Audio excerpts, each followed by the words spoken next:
সময় নিউজ 24 অনলাইনের পক্ষ থেকে সবাইকে শুভেচ্ছা জানাচ্ছি। আজকে কথা বলতে চাই সেই 10 বছরের বাচ্চা থেকে শুরু করে সেই 18 বছর বা 22 বছরের ভিতরে বাচ্চাদের নিয়ে কথা বলতে চাচ্ছি এই কারণেই আমরা ইদানিং বেশ কিছু সোশ্যাল মিডিয়ায় দেখছি এবং বিভিন্ন প্রশাসনের যে সোশ্যাল মিডিয়ার যে বক্তব্যগুলো আসছে বা যাদেরকে গ্রেপ্তার করছেন। আপনারা জানেন যে সেই উঠতি বয়সী যে বাচ্চারা আছে তারা কিন্তু সোশ্যাল মিডিয়ার যুগে কিন্তু অর্থাৎ নষ্ট হয়ে যাচ্ছে উন্নত প্রযুক্তিতে, সেই ডিজিটাল যুগে ডিজিটাল পদ্ধতিতে। আপনারা দেখতে পাচ্ছেন সেই ডিজিটাল পদ্ধতিতে এখন কিন্তু দিন দিন হারিয়ে যাচ্ছে আমাদের উঠতি প্রতিভাগুলা। সেই প্রতিভাদের নিয়ে কথা বলতে চাই, আপনাদেরকে বিশেষ করে বলতে চাই যারা অভিভাবক আছেন তাদের কাছে। আপনার বাচ্চা কোথায় যাচ্ছে, কি করছে, সেটা কতটুকু আপনি নজর রাখছেন, আর সেটা কীভাবেই বা আপনার দ্বারাতে সম্ভব হবে যে নজর রাখাটা। স্কুলে যাচ্ছে, স্কুলে দিয়ে আসছেন, স্কুল ড্রেস পরা অবস্থায় অনেক অপ্রীতিকর ঘটনা কিন্তু ঘটে যাচ্ছে। তার দায়ভার কে নেবে? এই সমাজ, এই সমাজে যারা নেতৃত্ব দিচ্ছেন তারা, নাকি আইন শৃঙ্খলা বাহিনী, নাকি স্কুল কর্তৃপক্ষ, নাকি কলেজ কর্তৃপক্ষ, নাকি আপনি অভিভাবক হিসেবে দায়বদ্ধতা আপনার? আপনি যে স্কুলে পাঠিয়ে থাকেন তাহলে স্কুলে ধরেন আপনার সকাল 9টা থেকে বিকেল 5টা যদি সর্বোচ্চ টাইম ধরা হয়, তারপরে আপনার বাচ্চা কিন্তু আপনার নিয়ন্ত্রণে। তখন কি করছে? আপনি কি নজর রাখছেন? অনেক সময় দেখা যাচ্ছে বাচ্চা কিন্তু দেখা যাচ্ছে যে রুমের ভিতরে অর্থাৎ দরজা ছিটকে লাগিয়ে বসে আছে। তখন কি আপনি দেখতে পাচ্ছেন আপনার বাচ্চা কি করছে? সবচেয়ে বড় একটা দুর্যোগময় অবস্থান আমরা তৈরি করেছি, সেটা হচ্ছে হাতে মোবাইল, টাচ মোবাইল দিয়ে বাচ্চা কিন্তু দ্রুতই আসক্ত হয়ে যাচ্ছে বিভিন্ন, অর্থাৎ আমি যদি বলি বিভিন্ন নেগেটিভ দিকে কিন্তু আসক্ত হচ্ছে।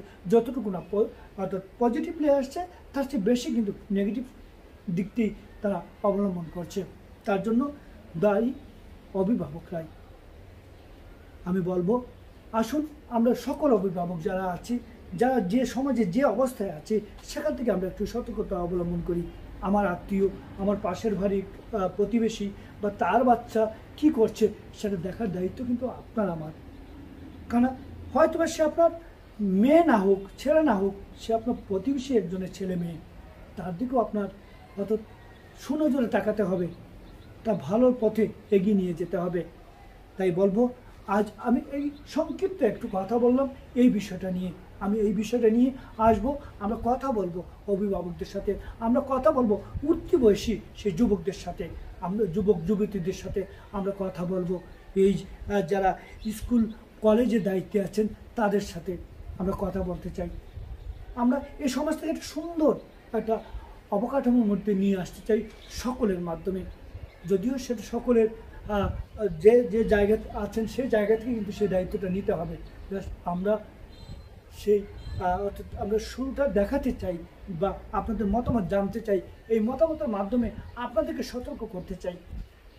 সেই লক্ষ্যেই আমরা খুব শীঘ্রই আসছি সময় নিউজ 24 অনলাইনের পক্ষ থেকে। আমরা খুব শীঘ্রই আসছি আপনাদের মাঝে সেই উঠতি বয়সী ছেলে মেয়েদের নিয়ে যেসব ঘটনা ঘটে যাচ্ছে সেগুলো প্রতিরোধ করার জন্য আমাদের করণীয় কী, আমরা কি করতে পারি আমাদের জায়গা থেকে, সেই বিষয়েই জানতে আসব আপনাদের কাছে। আমরা কথা বলবো যুব সমাজের সাথে। আপনারা দেখতে পাচ্ছেন ইদানিং কিন্তু রাস্তাঘাটে বিভিন্ন এলাকার মোড়ে সেই অর্থাৎ 10 থেকে 15 বছর 20 বছরের ছেলেদের একটা আড্ডা জমে যায়। একটি টাচ মোবাইল হলে কিন্তু সবাই, এই একজন বন্ধুর হাতে টাচ মোবাইল থাকলে 5টা বন্ধু কিন্তু তার সাথে আড্ডা দিতে যাচ্ছে। এখন কিন্তু খেলার মাঠে পাওয়া যায় না খেলোয়াড়, এখন খেলার মাঠে পাওয়া যায় না সেই উঠতি বয়সী যুবকদের। তাই আসুন আমরা সবাই সাংস্কৃতিক প্রিয় হই, আমরা সবাই ধর্মের দিকে এগিয়ে যাই, আমরা সবাই ক্রীড়া অঙ্গনের দিকে এগিয়ে যাই। তাহলেই হয়তোবা অনেকখানি অর্থাৎ রোধ হবে। তাদের হাত থেকে মোবাইল নয়, তাদের মাঠের দিকে ঠেলে দেই, তাদের সাংস্কৃতিক প্রতিযোগিতায় ঠেলে দেই, তাদের সাংস্কৃতিক কর্মকাণ্ডে ঠেলে দেই, তাদের ধর্মীয় কর্মকাণ্ডে ঠেলে দেই। তাহলেই হয়তোবা সমাজ সুন্দর এবং সুষ্ঠু হবে। সেই লক্ষ্যে কথা বলবো।